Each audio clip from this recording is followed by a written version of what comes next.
Tópico 2.2. Impacto na mudança organizacional. As empresas se modificam constantemente devido às alterações que surgem no mercado.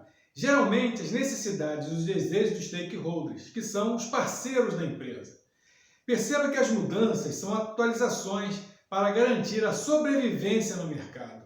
Até porque existem fatores que determinam essas mudanças, como as exigências dos clientes e também a concorrência. Vale destacar que as mudanças nas organizações causam impactos, desde alterações na estrutura da empresa até a produção de um produto ou serviço. Importante perceber que os impactos advindos das mudanças provocam nas empresas uma busca por crescimento financeiro, concentração de recursos, parcerias, desenvolvimento de produtos e serviços, qualidade e gestão eficiente, além de maior produtividade.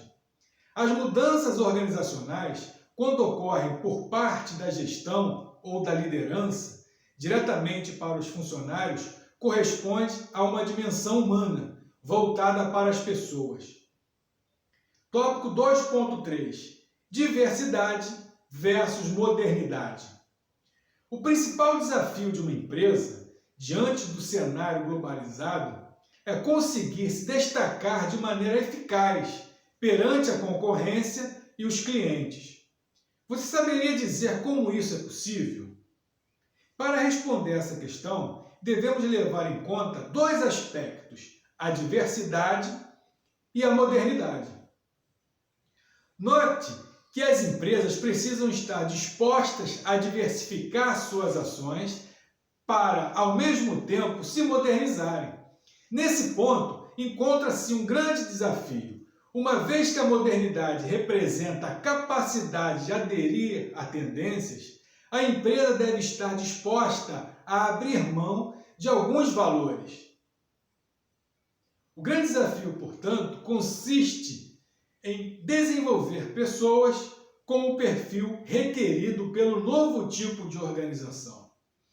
Diversificar as atividades e integrar-se com a modernidade não é uma tarefa simples, pois há um conflito entre os dois aspectos.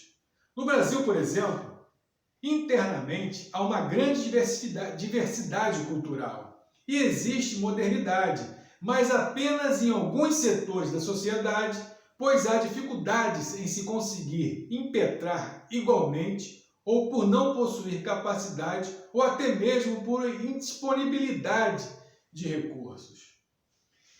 Tema 3. Aspectos da estrutura organizacional. Tópico 3.1. Tipologia da estrutura organizacional, formal e informal. A estrutura organizacional corresponde a um conjunto de elementos e tarefas que compõem o ambiente interno.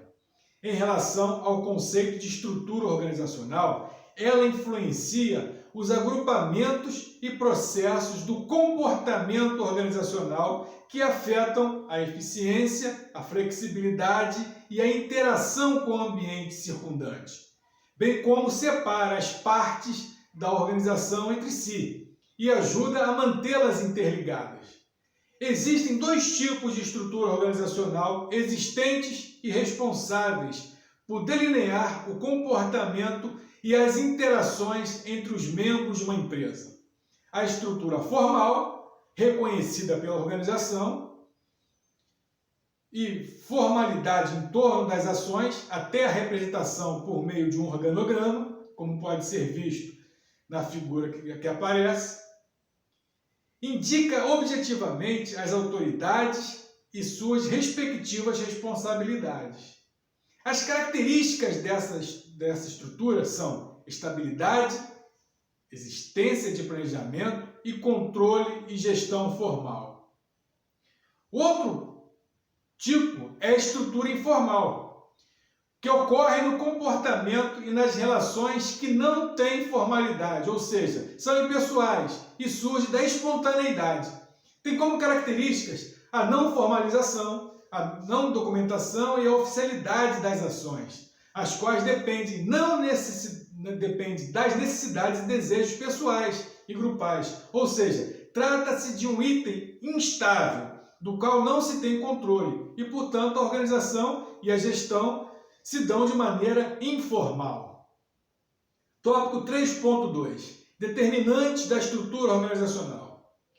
Os elementos fundamentais são as pessoas, as responsabilidades, as relações entre os indivíduos, as autoridades, as decisões e a comunicação. A estrutura interna da empresa possui influências da cultura, as quais determinam o clima organizacional. Nesse sentido, o comportamento dos funcionários é essencial para alcançar os objetivos e, portanto, fazem parte da estrutura organizacional.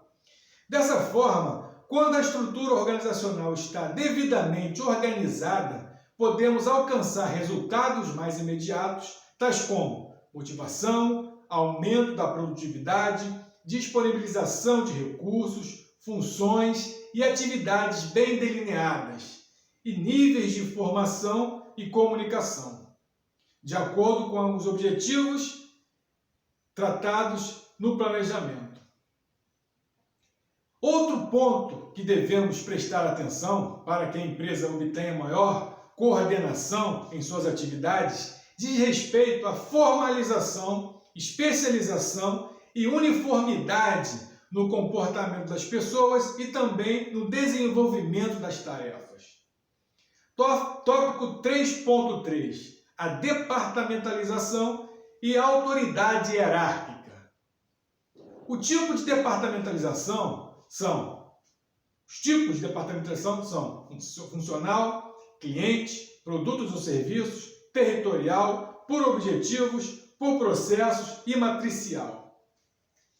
Tema 4. Poder e autoridade nas organizações. Tópico 4.1. Comportamento e desenvolvimento interpessoal. O comportamento das pessoas dentro da organização depende do ambiente proposto e também da influência do gestor na forma como os processos são conduzidos.